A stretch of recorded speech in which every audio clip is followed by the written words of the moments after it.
Hello, and thank you so much for being here with me today. I am Arlena Jones, and you are watching the Intervene Show. I have a very special guest here with me today, Mr. Will Baker. I'm actually going to let him introduce his title and why he is such an important person in our lives today here in Michigan. Thank you, Arlena. Like you said, my name is Will Baker. I am running for the State House. I'll be representing the 60th District if elected, and that covers the city of Kalamazoo and about half of Kalamazoo Township. Okay. And state representatives are one half of the legislature. So we will be making the laws and overseeing state government for 2 years. So we have an election coming up, so talk to us about that process. Well, yes, the November election, state representatives are one part. Like I said, they're for 2-year terms, and every House member is up for either re-election or every seat is open. And what that means is that, it's our citizens' ways of deciding who they want to represent and lead their government. It determines what kind of rules and policies will be in place, but also if we don't like someone, we can tell them that and put someone else in their position. And I'm challenging a 2-term incumbent. He's going for his 3rd and final term. He's already been there for 4 years, and I've met him on a few occasions. He's a decent gentleman, but he and I have differences of opinions on policies and the way things should run. So that's why I'm challenging this year. Okay. Well, congratulations to you for stepping up to, go out there for it. Thank you. Yes, I hear that a lot, actually. And putting your name forward and saying, I would like to be someone to make the laws, or be someone to lead people and represent the district, is quite a challenge. You got to get out, get your name out there, and meet with people and talk with people, see what they're doing and what is important to them. So, which is going to be my next question: is what is important to you? Why did you decide to say this person is doing an okay job, but I believe that I can do better? 2 of the things that were the final straws, about a year, almost 2 years ago now, there was a vote on whether to lower the state income tax. Right now, our personal income tax is at 4.25%, and they were looking to lower it to about 3.9%, I believe, and that did not pass. And that was something I was like, I really should go. I'm tired with this. I'd like to see this changed.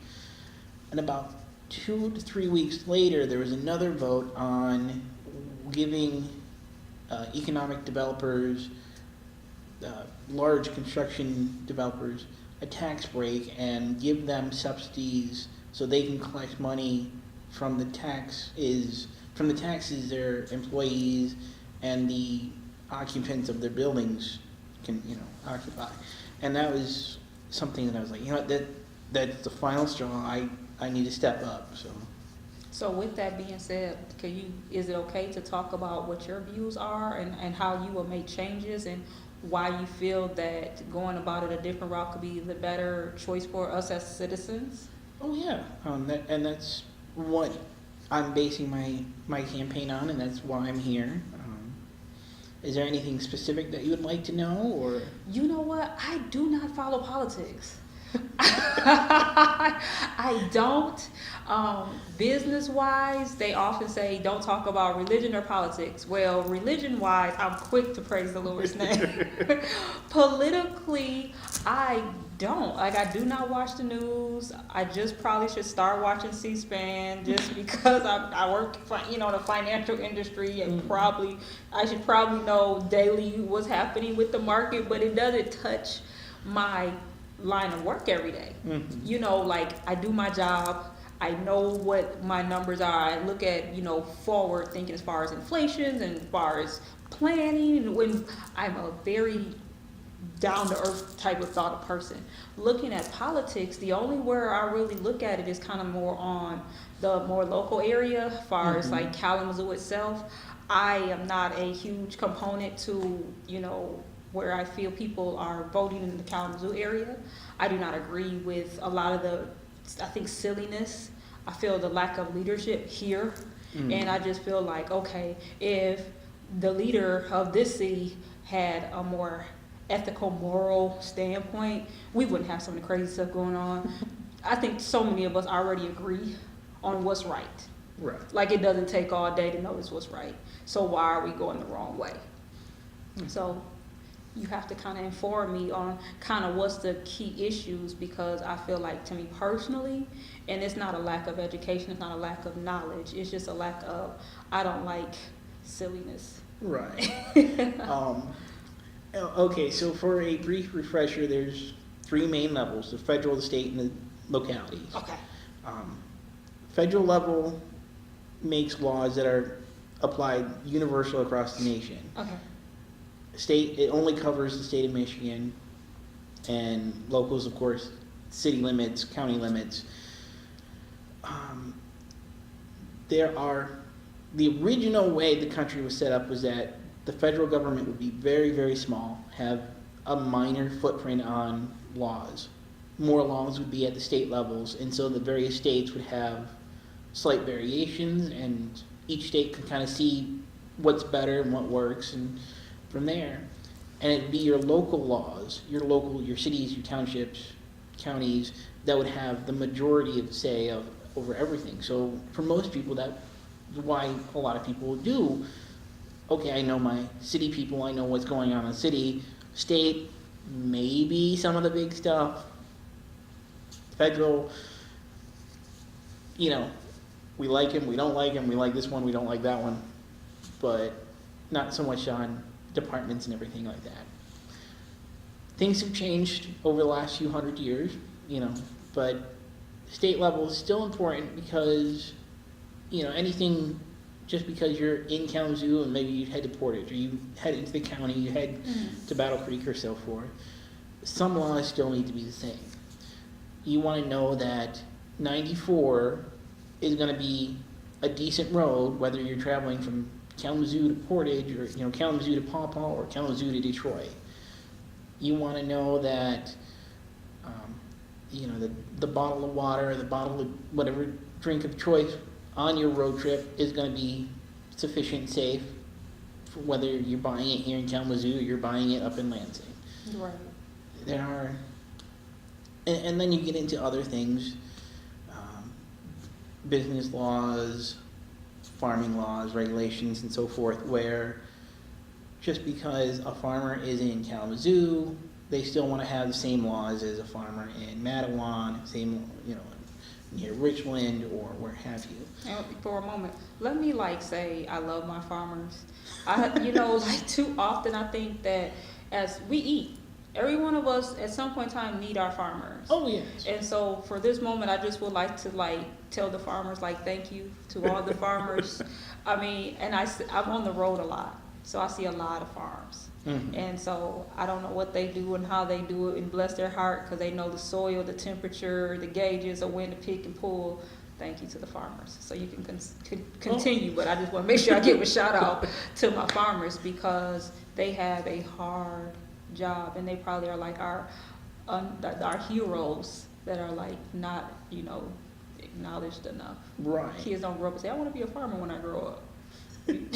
Well, and that's another... Unless you're born into it. Right, and that's another area that has changed over the last few hundred years, because when the nation first started, farms were everywhere, and most people were on the farms, and you only basically made enough for you and your family, and a little bit to sell into town and whatnot.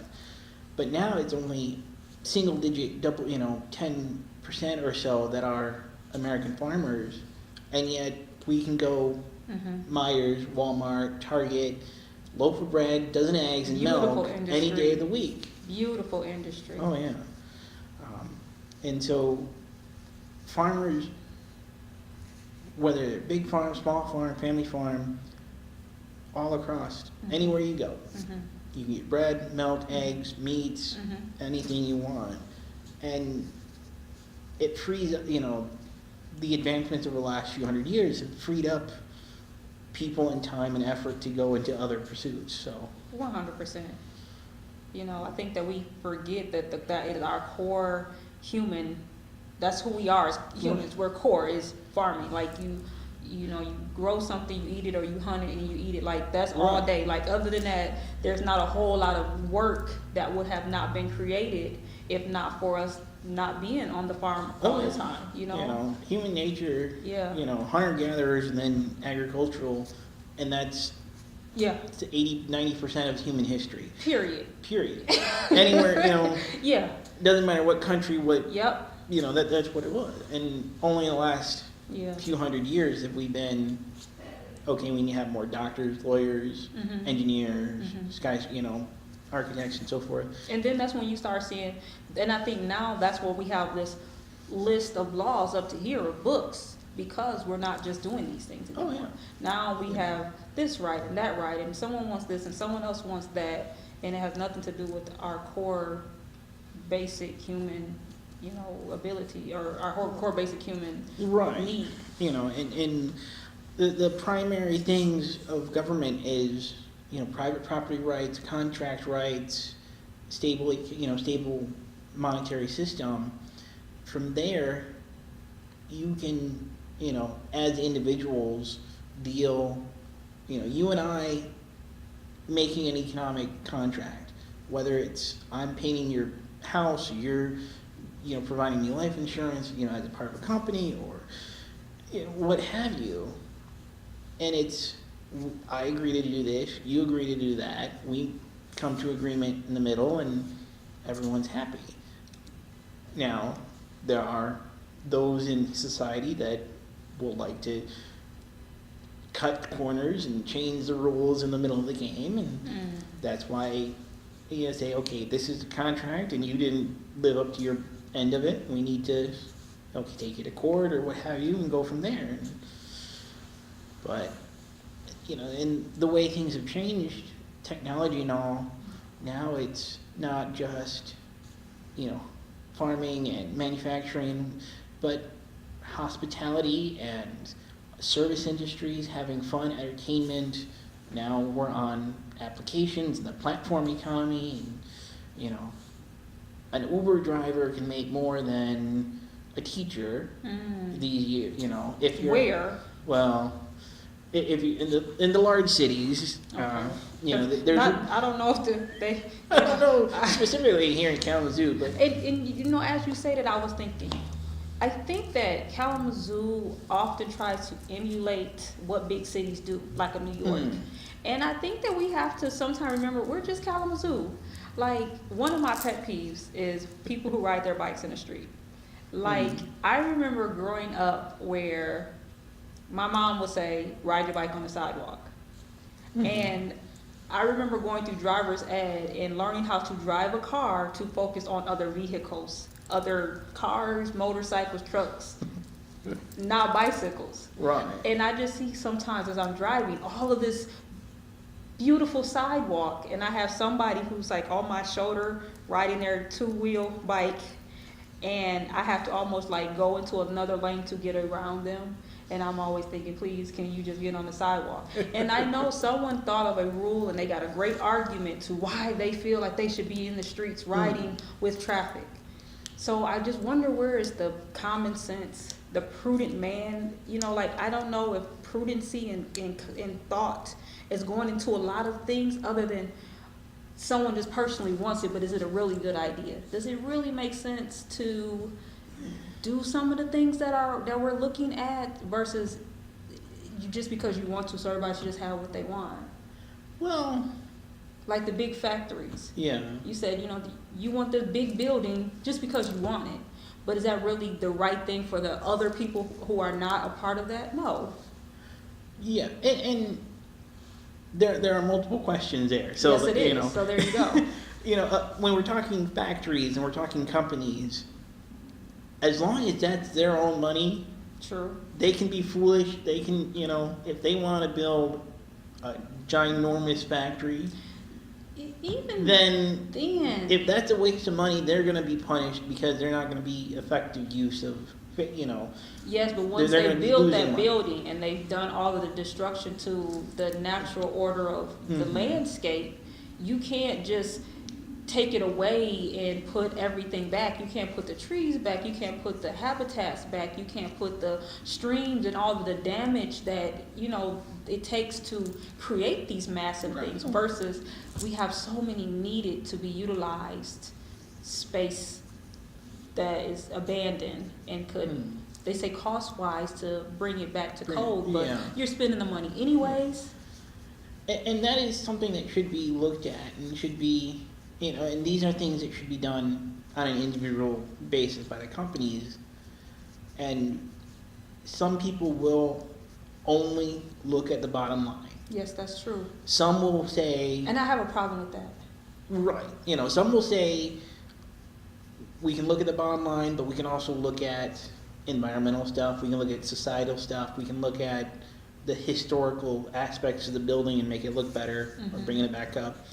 And there are more than, and And then that's a That's- win-win situation. right, and that's something that needs to be advertised, needs to be expressed and, shared, because if you're only looking at the bottom line, Mhm. people only see you as the standard, generic, whatever it is.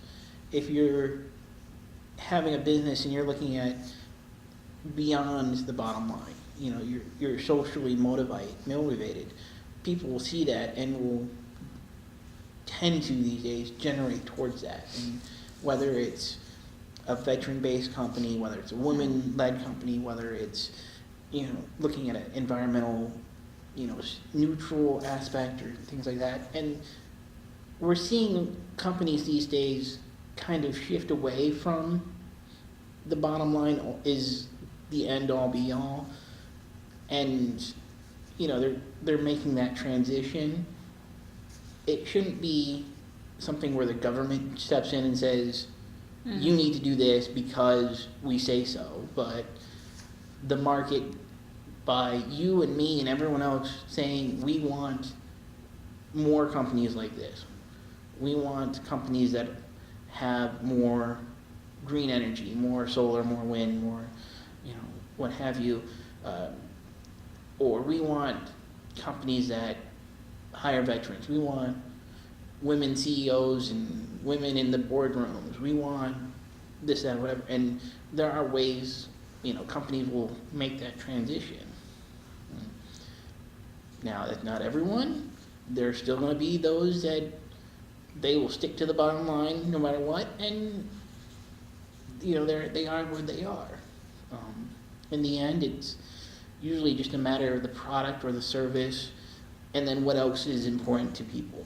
So, but as for bicyclists and what's right and common good and common sense, and there needs to be a limit, because at one aspect you get to the point where government is telling you this is what you can or can't do beyond the basic of you're defrauding someone or you're negating out a contract that you agreed to. Government cannot regulate biology. Government cannot get rid of the risk that life exists. I mean, we're here in a TV studio and light could fall, or we could have a tornado come through, or winter is coming, we got snow and ice, and there's going to be an icy road, and we can take steps to prevent stuff, but in the end there's always going to be that risk of I got the wrong road at the wrong time and I end up with my car around a tree. Or every day is could be your last. It could be the end of your life, and it's not beyond of someone wants to get at you. It's just we never know when our last day is. So For you, you going through this campaign, would you like to share with the community kind of what your journey has been and what your learning experiences are, oh yeah. so we can kind of get to know you a little bit better? Yes, this is my first time running, and because of that, there's been a lot of, I making mistakes and things like that, but it's also been a journey of life, because halfway through, just before the August primary, I lost my father, and he passed away suddenly, and, I get a phone call, and it's, I gotta rush home to Battle Creek and be with family, and we're helping organize family coming and going, and basically the month of August was lost for me because I'm dealing with family matters, and I'm dealing with health issues, and I'm dealing with, not necessarily depression, but the after effects of losing a parent. And it's just a natural state of life, but it's not something you entirely can prepare for. No matter what, you're never ready for that last moment. So, and getting through that, I remember a few days where it was hard, and I remember I have to go out because the people of Kalamazoo are still going about their daily lives, and the election is still coming up, and my name will still be on the ballot, and I have to get out and meet people. I have to get out and talk to people. It's the sense of being a part of Kalamazoo kind of gave me strength to get through and meet people and continue on. And I knew I had to finish up, and I knew I had to come through and meet people and still give them a viable option. So Thank you. Thank you for still pushing along for the right, for what you believe is right in your heart. And thank you for being a guest, and sharing your life, and your friendship with the show and with me. We greatly appreciate it. I agree that you are a good person. I think that with so many things to look at when it's time to vote, there's so many things. They'll show the good in this person, and in the next commercial they'll show the bad, and we don't really get to know the integrity of anybody. It will be almost easier if they could just wear a t-shirt, and just show you, what your integrity is like, because you ultimately want to vote for somebody who's a good person. oh yeah, No matter what shirt they wear, what color tie they wear, what party they represent, I believe that it's really about the right human being, the right person who genuinely has the right purpose in mind for the people. Right. When they're in those positions, and we don't know. I think it gets to be so hard because you see, and I'm like, yeah, I agree, I like everything, and then you'll show you something different, and it's like, well, I don't like that. And so you're right back kind of stuck in the middle of, and you don't get to have a personal relationship to know somebody, to say, what, this person, yes, because I know them. oh yeah, and that kind of plays to another aspect where some people, they mistakenly believe there is one answer that will solve an issue. There is one solution to, these problems. And, many things in life, whether we're talking homelessness, education, healthcare, some processes will assist some people, some process will help another, and there's not a single solution that will cover everyone. And it needs to be, we need people to say, we can do this, and we can do this, and we can help a little bit, and we can help this aspect, and we can do this and help that aspect, and allow for multiple solutions to be tried so that we can help as many people as possible. And that's something people look to government and say, we want Department of Transportation to make one policy and fix all the roads.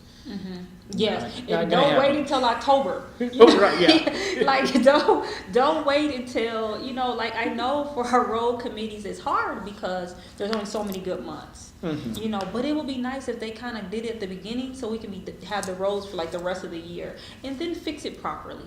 Oh, I feel like we do a lot of patching to save money, but we're gonna spend it. Can we just do it right the first time? Use quality product. Let's not spin our wheels on job security. Not that I don't believe in job security, Mhm. but can we fix it right the first time and then put those qualified people to a new project and we just resolve a solution the first time the correct way versus putting Oh, yeah. dirt in a pothole. Like, can we fix this the right way? Do a product that's not gonna just last 2 years because we know salt is coming, our roads. Right. Oh yeah. And then we only fix certain areas. We fix certain areas the same time over and over. It's like the same roads. Like, can we just do it right? Stop wasting, money get wasted that way. Oh yeah. And then we like don't have enough money to do other things. And right, and with roads, obviously I-94, 131 is going to be different than Westnedge Avenue, or We always fix then Westnedge. Can we go a year we're not fixing Westnedge? Let's see if next year are we still fixing Westnedge. Like, come on, Westnedge should be a street like Westnedge. Put some concrete down. Concrete lasts forever. I know they got an excuse to why not fix it. And I've lived in Kalamazoo for 6 years, and yes, it seems like every year it's West, Oh, but it's also who's on the committee to it's like we'll do these blocks on Westnedge this year, these blocks on Westnedge next year, those blocks, and then we come back to these blocks, and it's like we're doing, I don't know, a quarter or a fifth every year, and it's just keeps going in rotation. But Yeah. we need to your stop major doing that. yeah, but your major highways are going to be just the highways. You're going to have runoffs and ditches on the side, but it's just going to be when you're into your cities and your townships. That's when you have your water lines and your plumbing and internet access and cables and other aspects of infrastructure underneath. So there's more to it than that. And some roads you're looking at, Westnedge Avenue goes from Kalamazoo Township to Kalamazoo City to Portage into the county. They're not always having to fix You know. Portage Westnedge though. Yeah. They must have did something right so the first time. That's right. You gotta, Can you do it right the first time? Then we won't complain about it. Do it one shot right the first time and not have to keep doing it over and over. well, some of these things are more of a matter for city and county level. Well, who can we get in the city level who's going to do the right thing, and the county level who's going to do the right thing? Because I keep seeing the same thing. So maybe somebody's not doing the right thing on this level. That's more than I can say because Are you I've trying to be seen politically correct?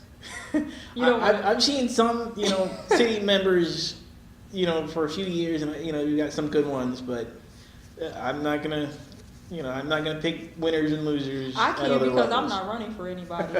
I'm not running. I don't have any horses in the race. Nobody's except for Don Cooley. That's my guy. I hope he runs for mayor. So He won't.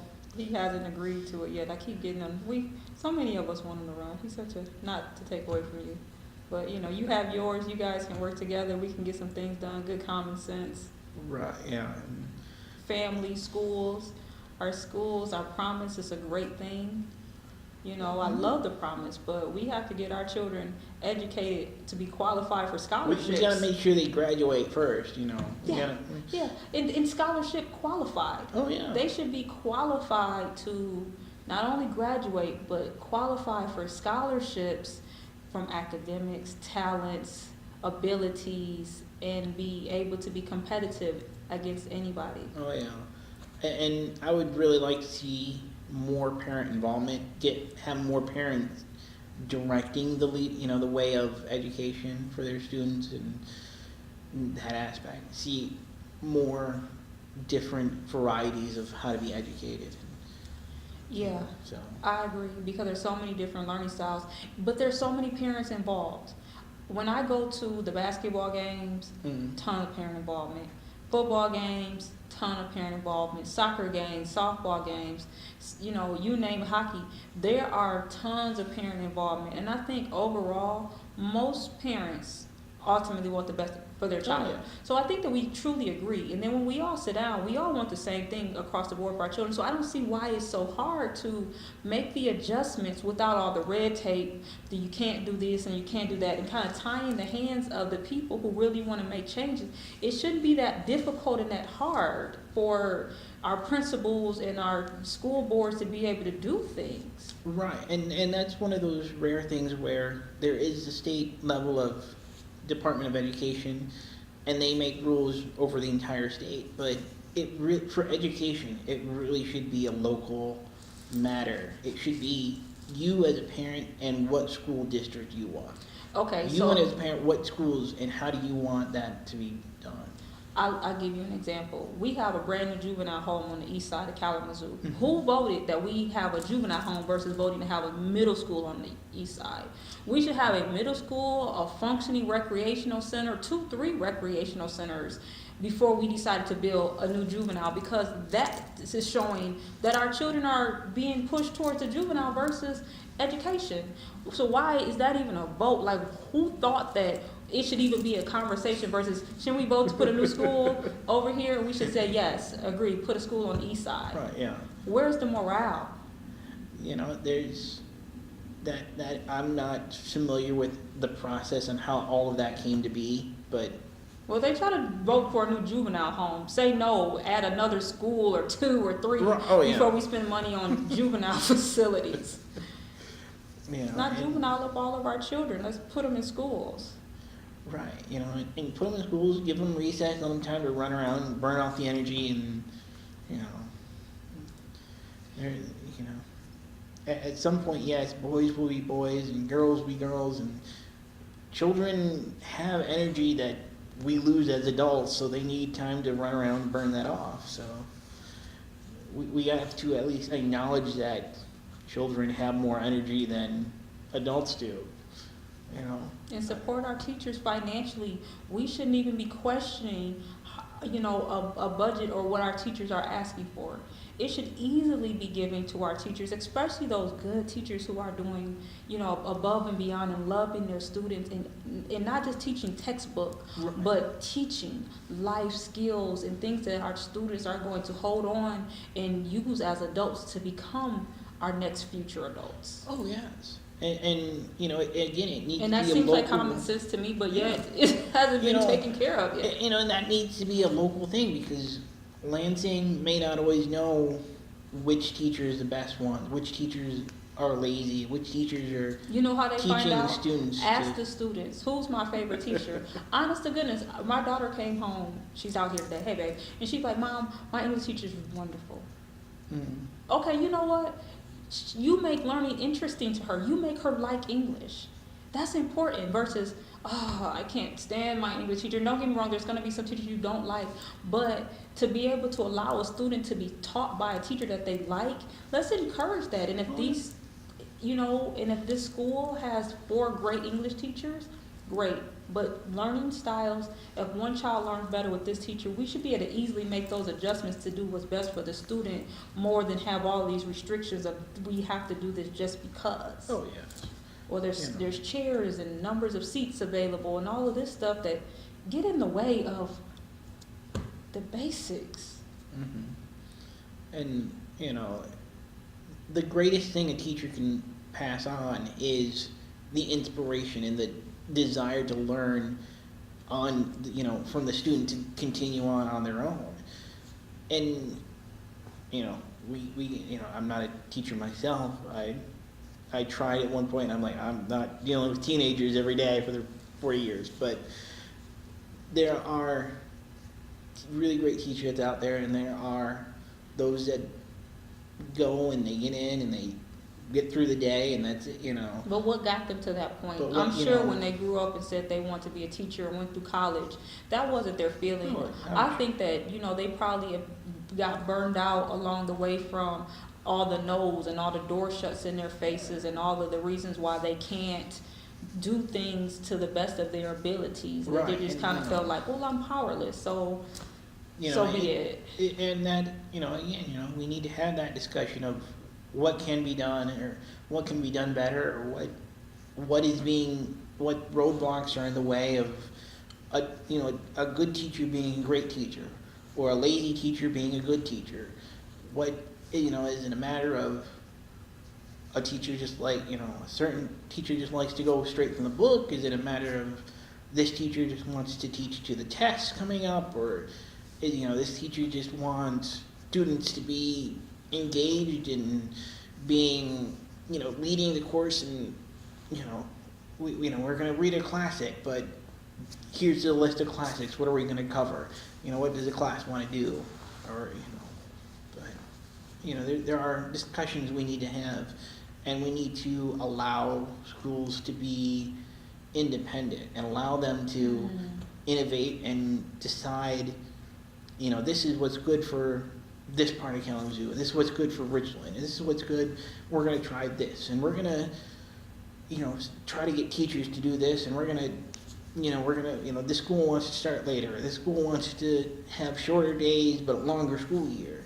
We're going to let different schools be innovative and, try things. Not everything will work, but we have to allow them the freedom to say, this is what we're going to do. I agree. Great leadership. We need great leadership. We need great leadership in the Kalamazoo area. We need great leadership in, expanding out. We need great leadership at the top. I just really don't know how many people have that true great leadership in them and not stepping forward because maybe it's the cost to run a campaign, or they don't, and it's probably more cost, just not having funders, not really having the power to go up against the people who's already in position, because they feel like a guppy against a whale,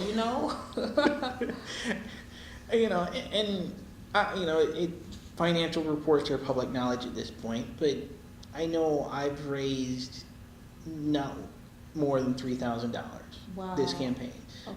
But there's been that financial aspect of, this is what I'm doing beyond work, beyond family, and I'm not spending time with my wife. I'm not going out and seeing every movie coming out. I'm not eating out all the time. I'm not hanging out with friends. This is what I'm doing. Representative Holdley, who I'm challenging, has been in there for 4 years. He's raised over $200,000. And there's a different level of material and mailings and commercials that can be done. There's a level of stuff that I can't do because I don't have the funds for it, but there's a level of things that he can. He's been there. And it's not necessarily always that case where the more money means the person wins. True. But it's going to be a hassle, and it's going to be a set of challenges that I have that he does not. But yes, it's all a matter of good leadership and having people willing to do what's right. The end goal is to do what's, I'm running for state rep, so the end goal is doing what's right for the state of Michigan. And if I have to reach across the aisle and be bipartisan, that's the way it's going to be. If I truly believe something is right and everyone else is going against it, and I'm like, no, you're not doing what's right. There could be better ways. I can't stand with you. I can't support this. I'm not saying it's going to be popular, but that's the way it's going to be, I appreciate that. I do, because I just wonder with some of the things that are going on, you're like, wait a minute. You have to, why are we even talking about this? Like, why are we even spending taxpayer money on this? Why is this even a conversation piece?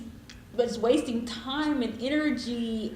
Like, you're entirely right. And there's a piece of legislation I remember last year, I think, and it had to do with prohibiting the commercial collection of frogs and amphibians. And I don't know what the frog leg market in Michigan is. I don't know how many French restaurants we have or, that kind of thing. But I'm like, how many people are collecting frogs for a commercial reason? Is this something, why is the state discussing this? And then it was like, I really don't like how many people are actually voting for this. And I'm like, I don't know the reasons and wherefore and why it was proposed, but I'm like, really? We've got roads and failing schools and, healthcare issues and everything else, and they're talking about frogs. I'm like, how did this make the list of what's being discussed?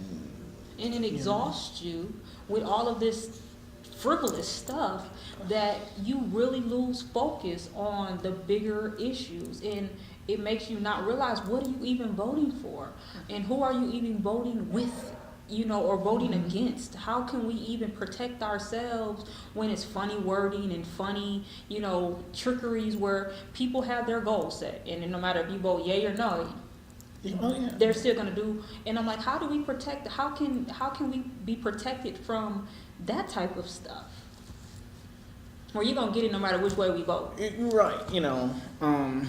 There's and a lot of these things are just a mess of things. Because we need good leadership. We need good, We need good common sense leaders with morals, values, ethics, integrity, the love of God, the fear of Jesus, and I would rather have things be left to individuals so you can do things for yourself. You can do things in your household, and your neighbor may be doing something different, but as long as your neighbor's not coming into your house saying this is the way we're doing it, you can live peacefully next to each other. And there are a number of things all across the board that I would be like, we can let the people of Michigan do this on their own, as opposed to saying this is how the state's going to do it. And getting from where we're at to where I would like to be is not going to be an easy process. Not going to be something that we're done overnight, and it's going to take a process. But I'm willing to have that conversation. I'm willing to say this piece of legislation or this department needs to be trimmed down, or we can stop doing this, or we can stop doing that, or as like maybe showing the budget, like give us 4 or 5 different options. We got $100,000.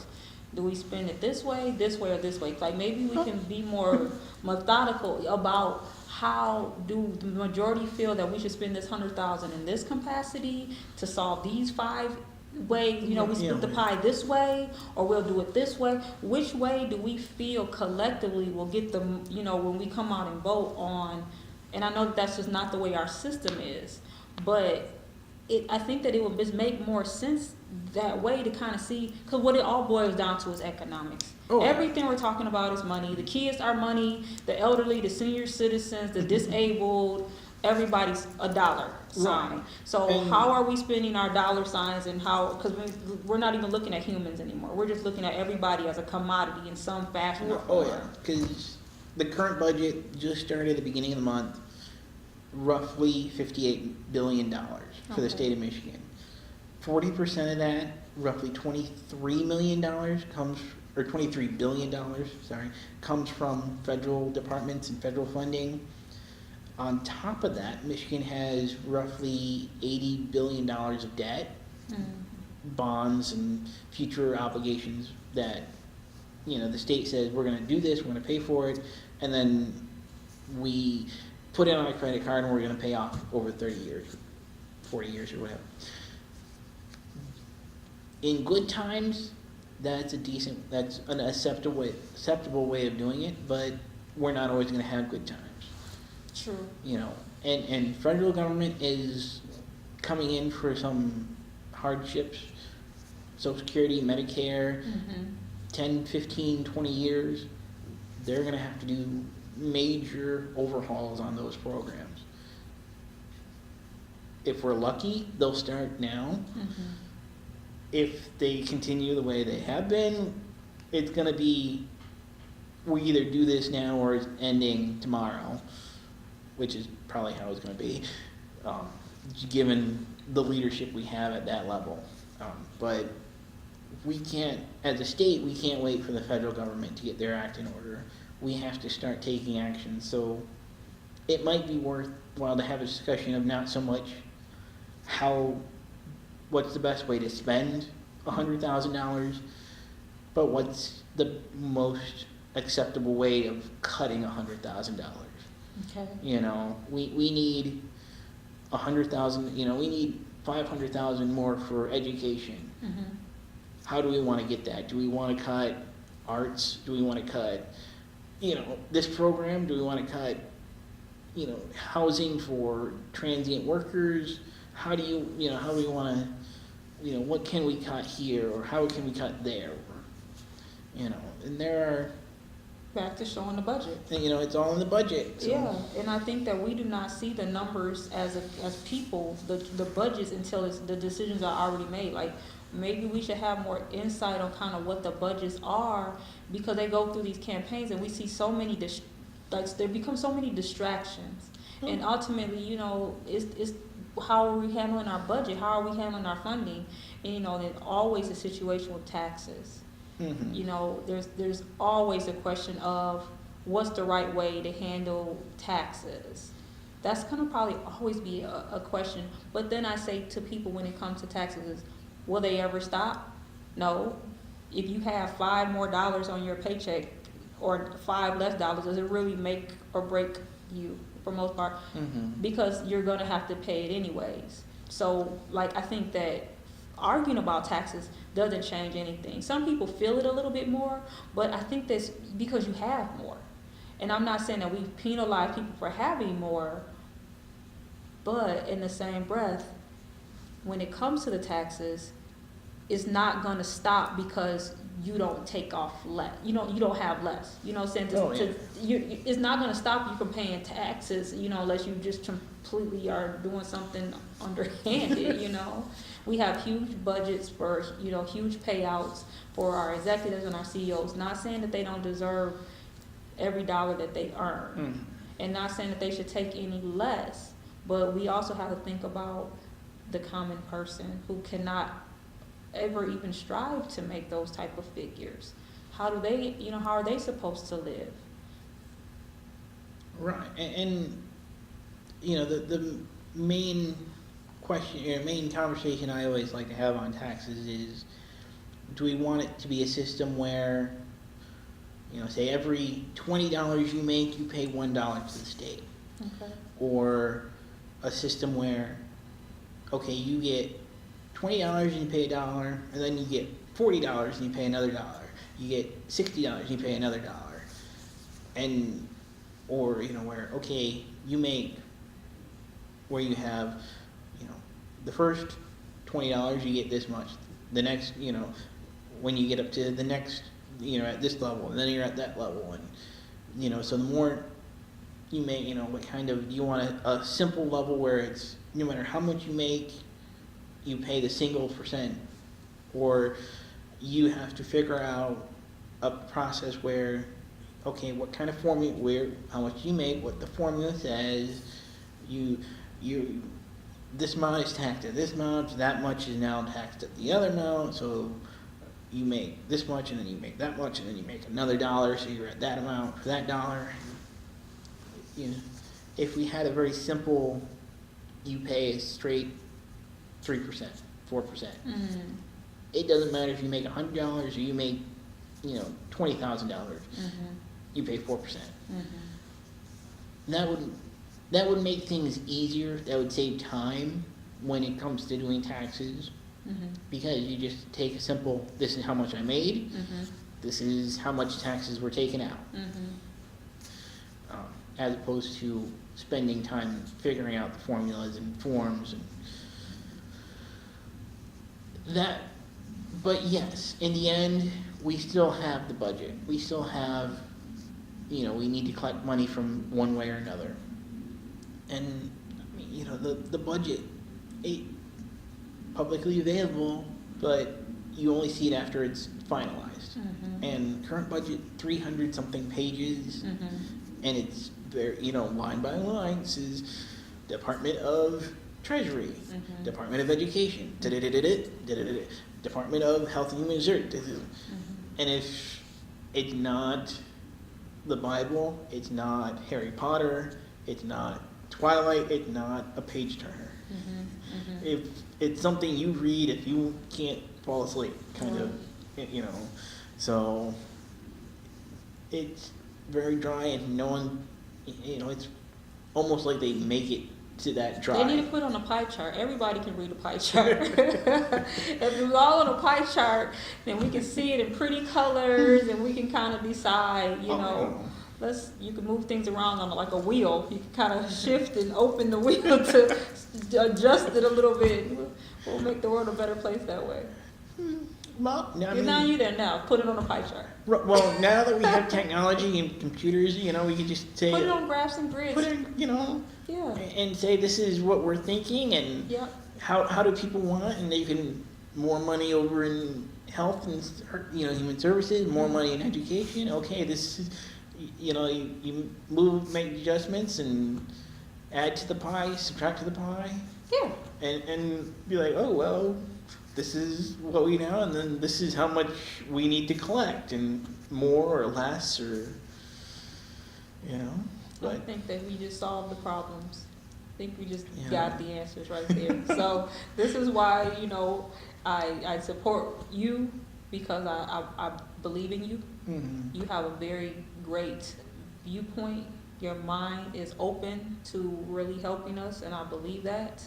And I look forward to having the opportunity to see, once you're in the position that you are, that we can really start making some better changes. And I hope more people like yourself say, you know what, I'm going to step up, and not letting the budget, make them afraid to step out, because just because you have a lot of money does not mean that you should be the person in the position of power. Right, and in a way of thinking about life in general, you can only be free. Being free means someone will dislike you. You can only be happy if you're free, Mm-hmm. and you can only be happy, but by stepping out and putting yourself in service to others. And it doesn't have to be volunteer work. It doesn't. It could it could be your employment. It could be volunteer. It could just be you spending time and being available, but being of service to another person, being Mm-hmm. service to people, and providing service or a product to people is the way to be happy. You can only be happy for free, and part of that is, as a society, being free without burdens of other people, without burdens of government. So. Yeah, you're right. And you make a very valid point. I agree with that. Yeah. We should, people should have that in them when they're making those decisions. And I remember, I think I was in college or high school, and teachers, like, if we looked at the average time on everyone's watch in the classroom, we'd probably be closer than any single individual watch, what it says. And it's, talks about the power of the collective knowledge of the whole. And, if we did a budget where, okay, everyone this is what we're thinking, and then make adjustments, Mm-hmm. we'd probably end up at a more socially advantageous or, acceptable level of government. Mm-hmm. Not everyone will be happy. Some will want more of this, some will want more of that, but as a collective society, would probably be better off. Yeah, and then that'll fix all of those other little nuances that we're dealing with that separate people, Mm-hmm. based on classes and economic backgrounds and all of that, because ultimately at the end of the day, you're just doing what's right. Oh, yeah. You'll feel that the right is being done. Like I said, you won't necessarily be perfect. No one's perfect. No, yeah. But if it's closer to a happy compromise and a win-win mentality, I think for a while the mentality was dog eat dog. I gotta win, I gotta beat you, I gotta conquer, defeat you, versus this is what you want, and really on a compromising levels where it's a true compromise, not where you get, one for me and 1, 2, 3 for, saying like how that cartoon was, it should truly be morally right, and as close to fair as possible. But that's, again, we have to have people in the positions, not just based off of their money or how many, or either their educational level, right, yeah. but on the basic human morals, values, and rights, and what's best for the community as a whole. What's best for families is going to be what's best for everybody in general. Right. Making sure that you look at the household of a family and the dynamics of what a family needs, because each of us have a family. Very few people on this earth does not have a family. Mm-hmm. And so we all agree that we have a family. Okay, that's the first step. No matter what our family looks like, blended or unblended, traditional, untraditional, we have a family. So we think about, what does my family need is probably the same thing your family needs. Right. Or will one day need. Well, yeah, and there's the difference of, what is the need, what is the basic need of a family, and then you get into everything else, the wants and the desires and entertainment, and where this is more personal pleasure, and that's where your individual taste comes in. And to be respected. We should be able to agree to disagree on that too, and just respect it, that's what's there. We can both understand it, but not necessarily have to participate in it. Oh yeah, and that is something not only we need in society, but in our leaders as well, because we need people to come out and say, I'm coming to do what I want, what I believe to be the best for the city or the state or for the nation. And for a while we've been very divided. We've been this half and that half, and 40-something% against 40-something%, a few others in between. And I don't know if we're just beginning to come back from that, or if we got ways to go. But Representative Holdley and I have sat down. We met on a few occasions. We've had events together, town halls and discussions and forums. But we also agreed, and we met, had a drink together, and sat and chatted. And it's just, two guys sitting together and sharing opinions. And as an individual, he's a decent gentleman. We have difference of opinions, and he's had thoughts on this is what he wants to do and this is how he does it, and I would do something different, but we can be civil with each other and disagree. And that's what we need in Lansing, that's what we need here in Kalamazoo, that's what we need in Washington. People to be civil and say, you are an individual, you came to do what is right for the people, and we may disagree, but we can sit and talk about it. And see where can we have a good understanding and really listen. I think a part of it is having really good listening skills to see, okay, because I think sometimes people are actually agreeing with each other, they're just saying it differently. Oh yeah. So if they can kind of catch if they're able to kind of catch that, oh, okay, we're basically saying the same thing. Is it tomato or tomato? Versus us arguing back and forth. Is it a tomato or is it a tomato? Yeah. What we're saying is that it's a round thing that you put on spaghetti and salads. You mush it up and mix it in a little vinegar, and you got ketchup. There, you see. Yeah. So really getting to that point. And I think that for the community, we need it to be a little bit more on an equal basis, where we can just kind of have some plain, basic, logical conversation where they're not adding a whole bunch of letters and numbers and all the stuff that vote A or B or 9-10, and we're saying yes to no, and I need them to stop doing that, because I hold myself as I went into school for poli-sci, so it's not that I don't, I comprehend it, but they make it very complicated, and they make it so complicated, almost like they make it intimidating. Like legal jargon and financial jargon, where it's so hard to comprehend a basic word or a basic concept or philosophy that can really just say what it is. Stop trying to make it out to be, origami or something. Oh yeah, and we see that, the November election has proposals, statewide ballot initiatives. That's what gets hard. Ballot 3, there's a handful of different things, and it's like, what? maybe you like one part, you maybe like a few of these parts, but you don't want that part. Yeah. And it's like you can either go yes for All- everything yeah. or no for all of it. You know, it's like maybe if you had a little bit of this, but not some of this, and come out better in the long run. But you know, there's it's a process, and it may not be perfect, but it's what we have. So Well, we need to make it better. yeah. So I thank you. Thank you for being here. Thank you for sharing. Thank you for your discussion, you know, and your philosophy and your piece. I really think that we should kind of adapt that across the board. And for anybody who it maybe not running for this election, but, you know, really consider yourself, you know, to start to run some of these things. And kudos to you for going at it. You go, boy. You know, you know, next year there's, I think, cities up for election. In 2 years there's Okay. county level, and state house will be open again in 2 years.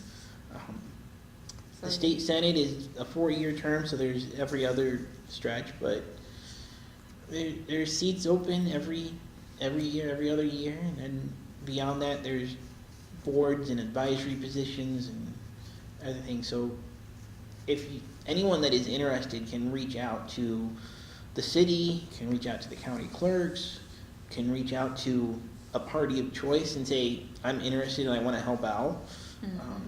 I know that the Kalamazoo County Democrat Party is located on Westnedge, and Kalamazoo Republican Party is over on Center Street down in Portage, but Libertarians, I think, meet every first Tuesday in a local restaurant, but they've got an internet site. Go from there, look them out, and Yeah. you know. Yeah, we're all just one people. Right, yeah. All of that to say that we all put our shoes on and our pants on, mostly pretty much our shirts on the same way. you know. So all of those things make it complicated when we're all basic with all the basic needs, the 5 core values of life. Like that's our senses are all this, you know. So but yeah, so I thank you for being here, and I really hope that we can start adapting a more basic common sense approach, moral, ethical, morals. You know, where's our moral compass at? Our morals. If you're somebody and you're voting based off of your personal gain, think about your morals, because none of us take any of it with us when we pass away. So the legacy and the life that we live here on this earth, and what we stand for, and how we make a difference when we can, and when with great power, you know, the great leadership that you have, use it for something good other than your own personal self-gratification, because you're not going to take it with you. So try to do what's right. Try to make people, when it's all said and done, say you are a great person and that you made the world a better place, versus just filling up your plate as much as you can and not sharing it with your fellow man. Right, and you know, it's all about what you leave behind, and it's better to have a good family name and a good legacy that can be remembered, other than having names on buildings or placards, or you know, if you got a school name after you, I'm sure you did something well. But if you just bought the building and slapped your name up there, it can come down just as easily. So. With that being said, I pray for your safety and for your family.